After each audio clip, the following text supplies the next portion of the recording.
especially growing up. Where were you born? I was born in Kapolei, Hawaii. And then North Carolina. Moved to North Carolina for a couple of years, and then moved to San Diego, and then moved back home to Hawaii. Where would you say your love for football started? Which spot? For sure in Hawaii. I mean, it kind of started a little bit in California, playing over there at a young age, but when I got back to Hawaii, that's when it kind of grew on me the most. Dad was in the military. Yes, sir. He was a Marine. Carlos? And then you graduated. 2020. And then you played in 2020. No, it took a little gap year off, trying to figure out where I wanted to go. It was COVID, so a lot was going on. And then the next year enrolled at Washington State. How do you help a young or a struggling quarterback? Like, what is your role when your quarterback either doesn't know what they're doing just yet or is struggling? Just being there for them, letting them know that I'm always there for them. I'm always open for them. Just having steady hands, just giving them confidence throughout the whole game. Lifting them up, motivating them, and then when they throw me the ball, just ultimately catch it.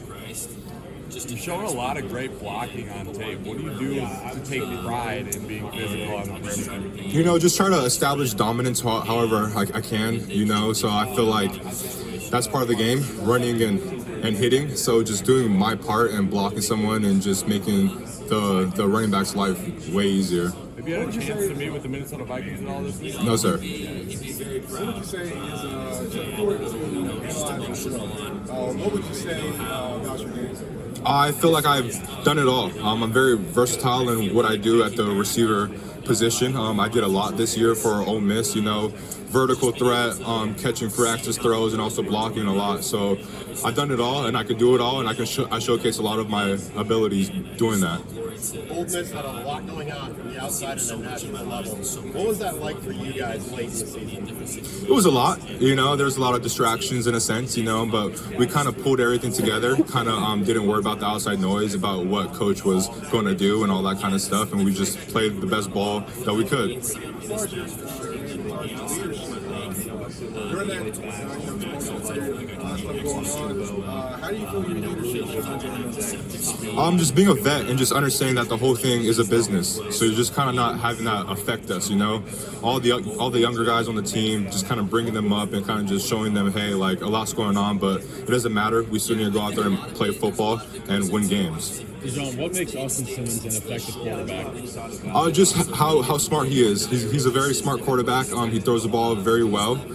He has a great ball on him. So I think that all of those things combined, he's going to be a great quarterback in the future. And then same question with Caden Lee, also transferred to Missoula a little while ago. What makes him an effective receiver? He's very smart. He knows how to fill out zones, knows how to get open a lot. So just all those things, just helps him out to be an effective receiver. And then, sorry for peppering you with new Mizzou guys, but Chris Graves Jr.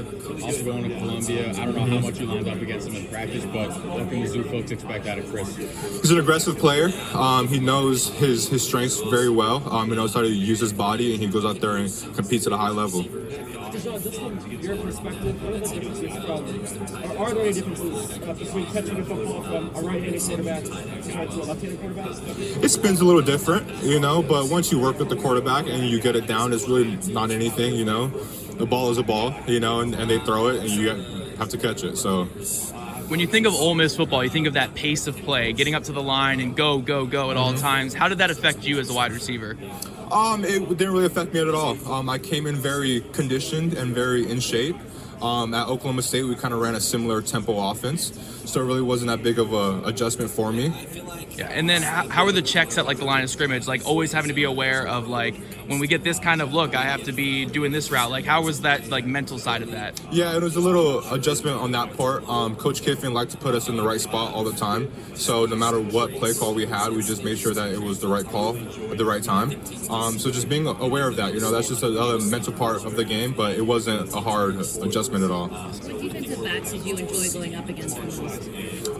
The bigger guys, I like going against all the bigger guys who, have a lot of length and size on them. I feel like it really challenges me. Who taught you the most about what you can do on the field?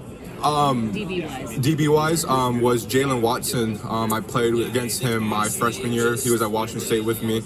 He was a big guy, big, fast, and strong, and he just taught me how to use my body and how to counterpart everything that he's doing. If you had one route that you could run the rest of your life that you feel like is your route, what is that? I would probably run a post or a deep dig. I feel like there's a lot of things I can run off of that, a lot of ways I can complement that, and a lot of ways I can get open off of that route. Was that, sir? The Buccaneers? Yes, sir. Was that physical or informal? It was just regular conversation. Yeah. Was it with the coaches or scouts? Scouts.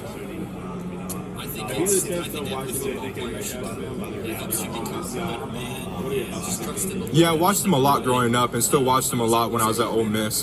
Just his physicality really stands out to me. How he gets himself open, how he uses his hands and his bodies to get people off of him. So I'm a big fan of his game.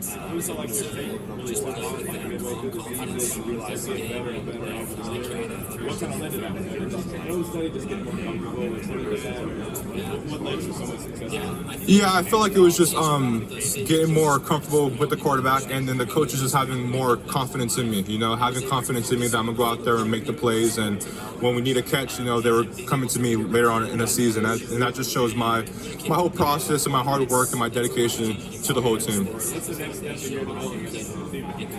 Just keep getting better. You keep getting better however I can. My route details, my route twitchiness, just keep being a better receiver. How would you rate your blocking? I think my blocking is great. It could always be better in a sense, but I feel like I go out there and I handle my job and I do what I can. Earning a role, a prominent role in 3 different offenses. How do you do that? For people who want to do that at the college level and want to do that at the pro level, how do you establish yourself in that way? You work very hard and you create a lot of trust on the team. I feel like that's what I've done at all three places I've been at. The team trusts me and the coaches trust me a lot. They have a lot of faith in me that I know my job and my alignment and my assignment, and they see what I can do on the field. So it gives them confidence that when things are going bad or when things are going good, they want to give me the ball. You attach yourself to and learn from as a part of that transition. Is it more like a relationship with quarterback coaches or opposing DBs, other wide receivers? What are the most important relationships that help you get up to speed? And how do you think that's going to prepare you? It's everybody, earning the respect of everybody on the whole team, because the team knows the team best. So when the team believes in you and the team has a lot of confidence in you, it helps out your whole process. If you're performing on Saturday, is there a drill that you think is going to be your best drill? What do you mean, sir? At the Combine Saturday in Lucas Oil, is there a drill you're really looking forward to? Looking forward to all of them. Can't name one specific one, but just excited for all of them and go out there and compete. What do you consider to be your elite trait? My ability to get open, my catch radius, and when I get the ball in my hands. I feel like I'm very fast. I get all the yards that I can, and I just make a lot of plays. Separation's obviously a little tougher at the next level. Yes, sir.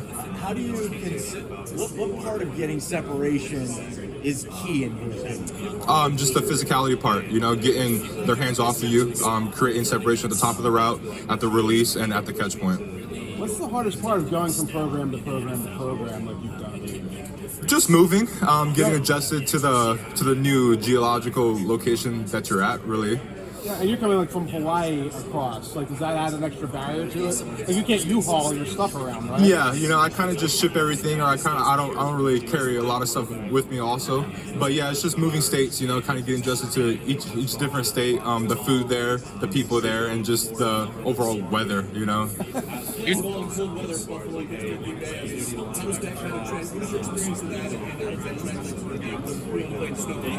Yeah, so I played football up in Washington my first 2 years. So I was up there in the cold weather. So nothing new. I'm ready for any adventure that comes. I've never been to Buffalo. I've never been that far up north on the east on the East Coast, but excited for that opportunity if it presents itself. Yeah, have a great quarterback. They have a great defense, and they do a lot of great things all the time. So excited. Your path ever crossed Roman Wilson in Hawaii when you guys were in high school? Yeah, so I played against him in high school, and we played on the same pylon team. We have a good relationship. So. Like facing St. Louis schools, to be honest. all the talent, a lot of the guys, they recruit them to that school in the middle of the city. Yeah, they were a big powerhouse when I was in high school. They won 3 state championships 3 years in a row. They had all the top guys, Roman Wilson, Nick Herbig. They were just all dogs all around. But it was great comp and it was fun playing against them.